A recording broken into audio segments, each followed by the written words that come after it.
I talked about this last week, but this is a different clip I wanted to show you. Earlier in June, at Liberty University, there was a gathering of the National Association of Christian Lawmakers. They held their 2024 National Policy Conference. This is where all the white evangelicals get together and like high five each other and say, guess what crazy ass bill I passed in the state of Louisiana? And then they hand out like draft copies of it to representatives from other states so they can ruin all of their states as well. And then you have lobbyists and lawyers who work for the Christian right saying, you guys, if you do this, we got your back on all of this. So this is the gathering that happened earlier in June. It's one of their main goals, this gathering, is to overturn church-state separation. And importantly, they talked about how they would overturn church-state separation by using the Supreme Court. And they basically told each other, this Supreme Court is on our side. Let's take advantage of it while we can. We got to strike while the iron is hot. And the last video I made about this gathering, I talked about how certain panelists talked about putting chaplains, Christian chaplains, in public schools, and then rejecting the idea that non-Christians could ever be chaplains. You know, they said Satanism is not a religion and Muslims could not be certified as chaplains. And all of that is BS, but that was the last video I made. But there was another panel discussion that took place involving like lawyers for the Christian right. And they talked about how they could use the Supreme Court to undo some of their losses from the past few decades. Okay. So one of the dudes who was speaking in this panel, his name is Matt Krause. He's an attorney with the right-wing group First Liberty. And First Liberty's biggest case in recent memory is the case of Joe Kennedy, the high school football coach who wanted to pray at midfield after games. And Matt Krause and First Liberty, they won that case because it got in front of the Supreme Court, and the Supreme Court just lied about the facts of the case to justify giving him a victory, right? But Krause, his basic argument to this audience was saying, if the Supreme Court helped us overturn prayer in public schools with that case, we should keep pushing them to see how far the justices will go. For example, he said, we should all put up 10 Commandments monuments outside schools and courthouses like they did in Louisiana. And who cares about a secular context? You don't need to put up other displays and other monuments to show, oh, the 10 Commandments is one of many examples of the law. No. Just put up the 10 Commandments. Let's get this in front of the court. And then they said you should push for Christian-only invocations at government meetings. Forget this open forum thing that they have going on right now. And by the way, you should also have Christian prayers at school board meetings, which currently is not permitted. And I want to show you a clip, several clips from this conversation, because you should hear this from their words and not me trying to summarize their words, okay? So here's one thing that they talked about. Kennedy case to religious liberties, kind of like the Dobbs case was to the pro-life movement, right? It was a fundamental shift that is very much in favor for us. And so our founder, Kelly Shackelford, said, okay, lemon test has been used about literally 6,000 times over 50 years to prohibit public displays of religion.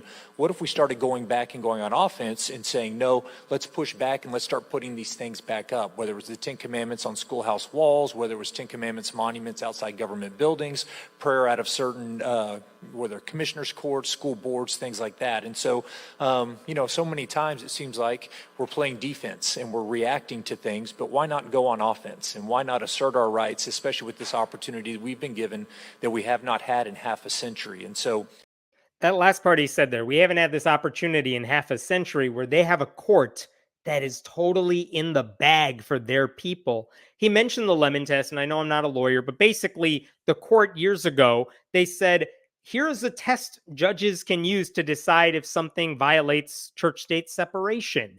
You know, does this law have a secular purpose? Like the Louisiana 10 Commandments bill we just talked about, there's no secular purpose really to that. So you could knock it down and say it's illegal because it violates the lemon test.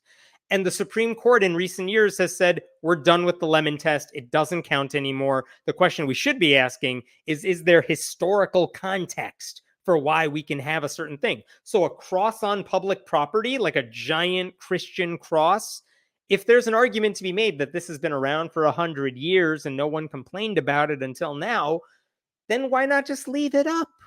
And that was a case in front of the court, and they said, yeah, we're cool with it.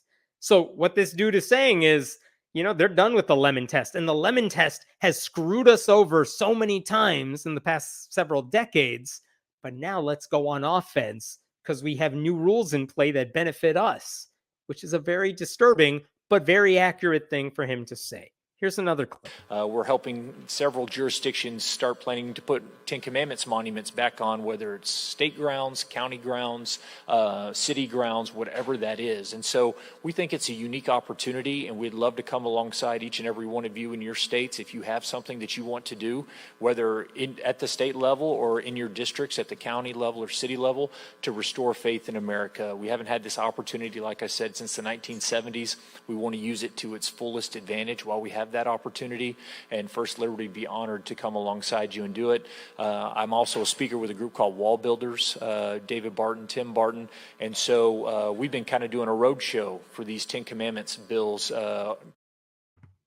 So, I mean, again, the fact that he's saying all this stuff out loud, which is to say, like, we're the lawyers, you're the lawmakers, start doing this shit that everyone says you can't do because we'll back you up on it. Doesn't matter if they're going to lose, because the whole point of even getting these laws passed, especially in red states where they can do it, is to get sued and get it in front of the Supreme Court. And they want to take advantage of that while they can. They said, we haven't had this opportunity since the 1970s. Let's take advantage of it while we can. That's very, very disturbing stuff. And I think it's also worth noting, they have learned, conservative Christians have learned, they cannot win in the marketplace of ideas because their ideas suck. And so they're like, guess what? It doesn't matter if our ideas are any good. We have the justices. We've paid them off with all the bribes, right? Like, let's just get this in front of them. And then you don't need popular support. You don't need the public to vote for you. Just pass this bill now. You're in office. Our judges are on the bench. Let's do it. Doesn't matter. And then here's where it got especially disturbing. One lawmaker, a guy from Oregon, his name is E. Werner Reschke. I recently talked about him because he said atheists and Muslims could not be in public office because they don't understand the nature of God. That guy, he was at this meeting and he had a question for these lawyers who were on the panel. He said, well, why not go even bigger? Why not just bring forced Christian prayer back into public school? And you may think I'm exaggerating. I'm not. The one thing you got to know is in 1963, famously, there was a Supreme Court case because public schools had to read the Lord's Prayer at the beginning of the school day. There was a lawsuit over it called Abington v. Shemp. And in that decision, the Supreme Court said, yeah, you can't force all these kids in public schools to read a very specific Christian prayer. So that's unconstitutional. I mean, kids can still bring the Bible to school if they want to. They could still obviously pray if they want to privately, but you can't force it on them. And Reschke asked this panel, why don't we try to overturn that rule? Okay, here's what he says. And notice the language also, because he wants to unwind church-state separation. I'm wondering, is there a way to go back and undo Abington School District versus Shemp from 1963? I think that you can look at that watershed moment, that case decision, and look at America's history from that point on and how we became a secular society and how everything fell from there. So we're starting to not only get some good rulings, but some good opinions. And these guys can tell you sometimes you get the result that you want, but the opinion isn't that strong. But we're starting to get really strong opinions. And I think now that this court has gone back to the history and tradition test, we can unwind a lot of those things that started in the 40s, went to the 50s, 60s, 70s, that kind of set up this wall of separation that we know it. I think you can, because if you go back and look at the history and tradition of America, those were intertwined, right? You saw that, the Northwest Ordinance. You go back to everything, that education was a part of a Christian religious system. And so I think you can see a light at the end of that tunnel. You just got to get the cases up there. It's got to be the right ones with the right fact patterns. But with this court especially, and with the test that they're promulgating, I absolutely think you can unwind that at some point. I cannot express enough how important it is to have concerted efforts around the country where you're all running similar bills, so they cannot, using the Alinsky tactic of isolate, polarize, and destroy one individual crazy senator or representative. You've got the whole side of our side of the issue, a diffuse target that they cannot laser in on and zero in on, and it causes them to have to expend resources in a broad swath where we can push things through in one or two states and then advance these majority and historic and traditional positions. That is truly disturbing. That guy who was speaking at the end there was Richard Mast of Liberty Counsel. That's the Kim Davis group, I believe. But what he was saying at the end is like, yeah, we can. I mean, not only can they go after like the 1963 case that ended forced prayers in public schools, he's saying the key to this is all of you lawmakers need to push the same Christian nationalist bills. The 10 Commandments in Louisiana public schools, do that in every state because they can't come after all of you, or at very least, we got to like waste the ACLU's money when they file all these lawsuits. This is their plan. Not we have good ideas, so let's try to get the public on our side. No, because they would lose that battle. They're saying, let's just try to throw shit at the wall everywhere, and somewhere it's gonna stick. That's their game plan. This is what the lawyers for the Christian right are telling the lawmakers for the Christian right. It's so disturbing, and they're bragging about it in the room with each other, telling each other, this is the tactic we're gonna use. Let's get behind this. Like, it's an unwinding. It's not an unwinding of like long-standing precedent, which of course the Supreme Court has been doing. It's an unwinding of the basic principles of the Constitution. They want to undo the First Amendment to cater to their theocratic whims. And again, I hate to say this, I get where they're coming from because the Supreme Court has rewarded them for these idiotic takes, right? And look, the reason they want to go back to like history and tradition is because if you go back to the time of the founding fathers, of course, Christianity was the only game in town. Not only did we not have religious diversity, at least in the sense of like non-Christian religions, you didn't have any argument. Like there was no science at play. Like they didn't know what evolution was back in the time of the founding fathers. So of course, they made reference to the Lord. So it's to the Christian right's advantage to say, we're not doing this because of religion. We're doing it because of history. See, it's secular because history is very good to Christianity, at least when it comes to the United States, because there was no other people around there at the time, right? And what they're saying is, it's what the founders would have wanted. They could say that about anything they want because the founders didn't know that much about these issues at the time. These people don't give a damn about anyone who's not a Christian. They would never accept a different religion or a non-religion being shoved in their face in the similar way. But apparently they're very eager to use their power to shove their religion on everybody else. That's what Christian nationalism looks like in practice. They know people are not choosing Christianity on their own. Organized religion is becoming less popular every year. So instead of trying to make a case for faith, they're just trying to mandate it through the courts before anyone can really get a chance to fight back.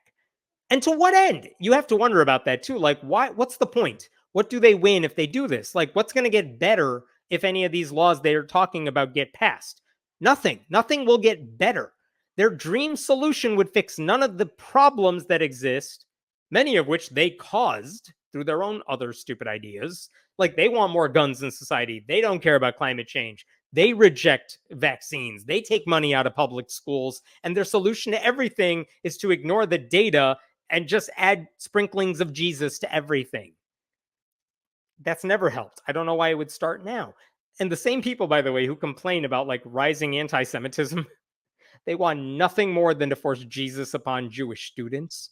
The same people who claim to love the Constitution and drape themselves in the American flag want to torch the Constitution if it doesn't play to their strengths.